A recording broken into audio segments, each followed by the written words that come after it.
Hey everybody, it's Eric, and I'm out of Little Italy. I'm actually at 59th Street in Columbus Circle at an Explorer monument. Behind me, Christopher Columbus.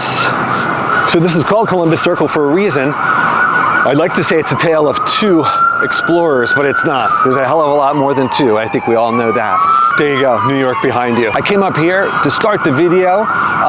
The thing about this watch is that this is a true watch aficionado's watch. That's the beauty of this watch. This isn't a watch that you buy so that people see it from across the room. It doesn't have, you know, those things that identify a Rolex to a lot of people, a fluted bezel, those type of things. This watch flies deeply under the radar, and that's why watch people love it. Plus, it's a true tool watch. There's been some things that have happened, but for the most part, this watches look the same. Specifically with the latest model since I think 89. So you're looking at like nearly 35 years it's been the same watch. I mean, it's indistinguishable. Sure, there's things that have happened with the loom and obviously the movement and some small changes, but for all intents and purposes, if you look at this watch, an 89 version, 90 version, it's gonna look the same as a brand new 36mm watch from 2024. Anyway, I just wanted to come up here to kick the video off. I'm gonna go back to Little Italy and we'll take a closer look and close it from there. Thanks. So, this is a watch that, as I said before, if you're a real watch aficionado, you buy. This isn't to be seen from across the room and someone say, oh, you've got a Rolex. This truly is the toolest of tool watches for Rolex. It has a long history, and as I said, you know, for 35 years, this watch has looked the same. I think since '89, the 14270 has looked almost identical to what you can get today, which I believe is the 214270. So they put a 2 in front of it. But so much so that, I mean, it has the applied gold indices, those things. This watch looks so much like the older watch that I'll tell you that this is a 1989 watch. This is a 35-year-old watch or so. That's the same. It's the same. I mean, as far as 36, 11.5 thick, it got a little bit thicker, I think, with the newer movement. You have a 70-hour power reserve. Some things that people didn't like that they did was, which I don't understand either, this was a 20, the original 14270. It's now a 19mm. And of course, everything else benefits. But this is a 35-year-old watch. Look at the stretch really isn't bad.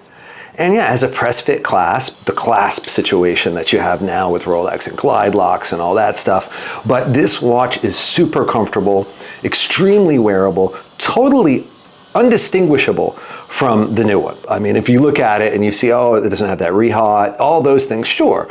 But it's essentially the same watch.